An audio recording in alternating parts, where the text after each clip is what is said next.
Yo, what is going on, everybody? Welcome back to the channel. Hope you're all doing well. We just got hit with some of the details for the new Premium Bandai Festival reveals, which were the new Zoro and the Goku. There also was some other stuff for the Ultraman and Gundam stuff, but obviously I'm not too in that stuff right now, so we're just focusing this video on those other two.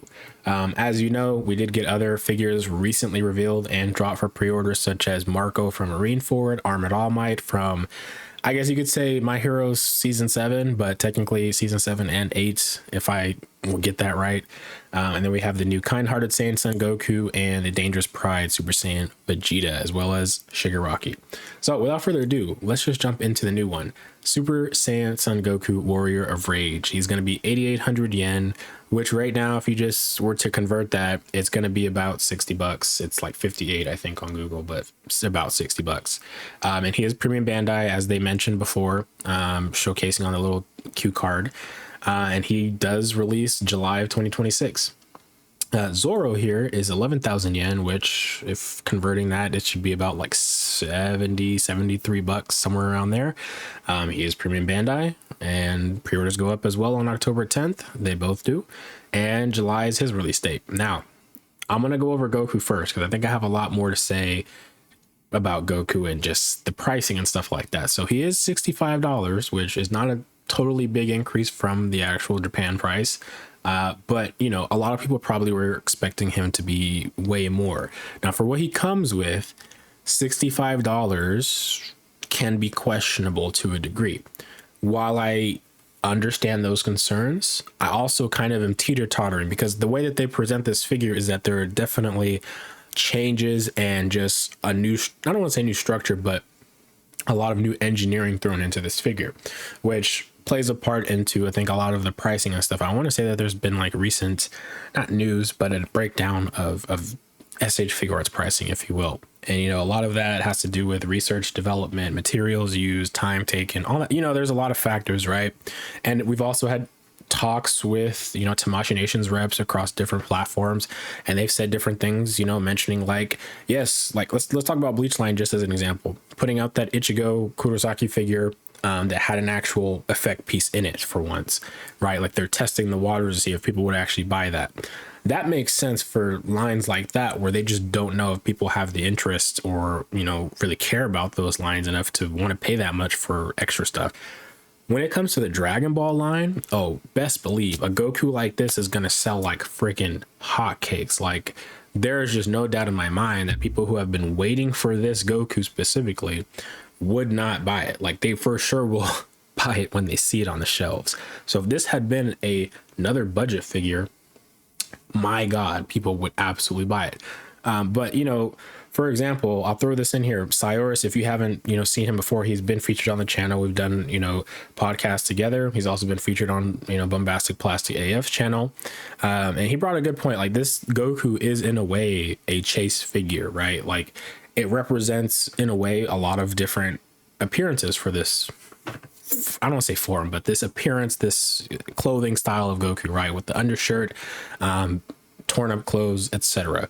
You know, it represents obviously his interaction with Frieza here, Metacooler, training with Piccolo and Gohan in various instances, Majin Buu saga, you know, when he's doing the, you know, Spirit Bomb Super Saiyan, you know, against Kid Buu, Tournament of Power, you know, Super Saiyan God, UI against Jiren, Kefla, whatever have you. Even DBS Broly, like it ranges for a good wide array of stuff.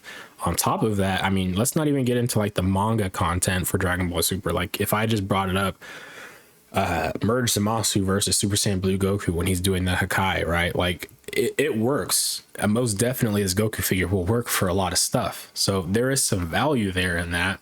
However, how long will it be before we see this mold again? I don't want to even think about it being an EE, because that's usually where we end up putting these kind of figures who are Premium Bandai up on the market for. We'll be like, oh, we'll see it as an EE someday at San Diego Comic-Con or New York Comic-Con or Anime Expo or some shit, right? I don't want to think about that for a figure like this. I think we have to hope that this can lead us to see another version of this at least someday. Because I don't think locking this behind Premium Bandai is necessarily the right move in the long term, just, you know, thinking about it like that. But not to dwindle and hold on to that particular piece of the video, but yeah, that's just something to think about. I am curious to see what they will do with this mold in the future. If not, retool it, make something else out of it, but that could be a far ways away, because again, we're still finishing off the Namek saga, and we're rounding off into the Android and Cell saga. So when we get there, I guess. But I'm just happy we're finally here. We have it. And I can't really complain about that because the figure itself looks phenomenal. So going over it, I don't have too many details to share in terms of like what all the new engineering is. I'm hoping that they'll do more of a detailed breakdown of that. Let's even say, I hope they do a blog about it, similar to how they did with Shigaraki. I would like to see something like that, just as a better breakdown. But overall, I mean, looking at it up close, I am in love with this thing, and genuinely, it really doesn't feel like a war with third parties, but it feels like they're saying, you know, we have the means to make these characters. We can, and we are, and, you know, there is really no reason to go to a third party at this point. I mean, in my opinion, it's given me a reason not to really go buy all these other third party Gokus if we're going to be getting quality like this onwards. And I mean, they've been doing it. I will say, again, don't let Daima and Dragon Ball Superhero cloud the judgment. That's just how it is. They're going to take priority over everything else when they're the main things that year. It's just the way it is. But anyways, backing up on it. Articulation, again, not sure what they mean. What's totally been, you know, changed, updated, but new dynamic movable shoulder system. Again, gonna have to wait and see with that. What I do like here is that these phases are cross compatible with the actual legendary Super Saiyan Goku and vice versa. That is amazing. Glad they didn't change that, because if they did, it would have been questionable, considering these two are supposed to represent more or less the same saga, the same time frame, right? Yeah, anyways, hopefully they have the same neck peg. You know, that is something to be weary about, because they like to change the neck pegs for whatever reason instead of keeping certain figs consistent. However, I will say, jumping into, you know, the One Piece line, they tend to keep things pretty consistent across these figures in terms of cross compatibility, which is interesting considering you don't really need that. But yeah, talking about Zoro, King of Hell, we're jumping back into the Onigashima saga, or arc, I should say. And I'm actually very surprised that they did this. Like, it totally was not something I really had on the docket. But he's going to be 11,000 yen. That's, you know, like I said, he is going to be pricey. He's a pricey one. $895. Yeah. Let's look at his pictures really quick, but he does look cool. He looks awesome. The upper body, I think, alone will provide us with some interesting custom work going forward, assuming that it either pops off here at the sash or the sash pops off at the waist. And if we can get the, you know, Romance Dawn, or is it Romance Dawn, Zoro, if this fits on the legs, oh my goodness. If even that, if this actual skin tone part of the waist fits on the sash from the other Zoro, Lord have mercy, man. Like, the custom work I'm going to be seeing on social media is going to be crazy, because you can make virtually almost any appearance of him from starting in the beginning of the series when he's first introduced all the way to probably now, if you really want. Well, not even to now. I would say probably to Onigashima Saga arc. I don't know why I keep saying that, but only because, you know, Egghead Zoro is vastly looking different. Anyways, yeah, I'm very intrigued to see this posed up actually in a video, somebody handling the figure and seeing what he really can be capable of with this whole torso. Talking about these accessories though, very happy that he got some hockey arms and black swords. This little fire effect is so dope. Like, it's a beautiful looking figure. Of course, the downsides to it are, you know, I'm well aware that the legs are the same. The boots and stuff were fine. All that ankle pivot movement, it's fine. I like it. It's just the knees and the crotch piece just did not mesh well with me. There was a lot about the figure that I didn't like when he came out. I was probably very like harsh on it. It's greatly designed in terms of looking like his appearance from Onigashima, but playability wise, it's just like I might as well have bought a statue for him at that point, because I felt like you shouldn't feel like you need to go out of your way to put soft goods on a figure at all. And it felt like that for that Onigashima Zoro, that you had to make those adjustments if you wanted to play with him, you know, in a fun way that didn't feel aggravating every time you messed with the folds of the plastic. So I will say I'm not too excited about it, despite, yes, there are actual cuts in the skirt piece this time that allow your legs, you know, to pop out and actually articulate better. Do wish that they would have updated the knees. Don't know what it will take and how long it will take for them to do that more consistently.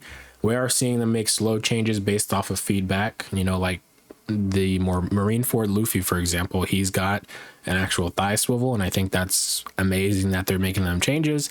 I just wonder how long it will be before we see them realized for a lot more other characters. Like when I look at Sanji, I love him. You know, he looks like a great figure, both of them. I mean, like the Onigashima and the East Blue. But then I look at other characters from random series that either just started or have been around for a while that have suited characters, and they're getting double jointed knees and arms and this and that. I'm like, what's it gonna take for the One Piece line to get that for some of these other characters? But you know, bygones be bygones. I can be patient. I am just very excited for the Zoro altogether. So enough with the complaining. But yeah, he is going to be $95. And if you're ordering through Premium Bandai, it is good to know they do not release at the same time, mostly, as Japan.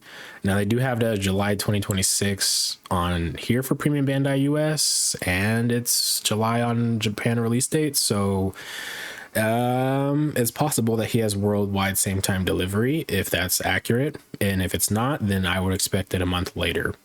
Zoro, they don't mention worldwide same time delivery on here to my knowledge, so it could be August, it could be July, but I'm banking on it being August for both. So anyways, that's pretty much it. Very much an interesting night. I'm very excited for all these figures. New York Comic Con, I don't even think has started yet. We just got, I don't want to say done. Like there's still a lot to think about with the Wonder Fest from Shanghai. A lot of different figure news and stuff like that. It's been absolutely incredible. We still have Tamashii Nations Tokyo. We still have Jump Fest in December. So I mean, there's a lot, and I mean a lot that could potentially still be revealed across all these different SHfiguarts lines, including still like the Super Saiyan 4 Goku from Dragon Ball Daima and a Super or Ultra Vegeta 1 from Dragon Ball Daima. A lot of stuff still, right? Gogeta, you know, you never know out here. But anyways, I will catch you guys in the next one. Peace.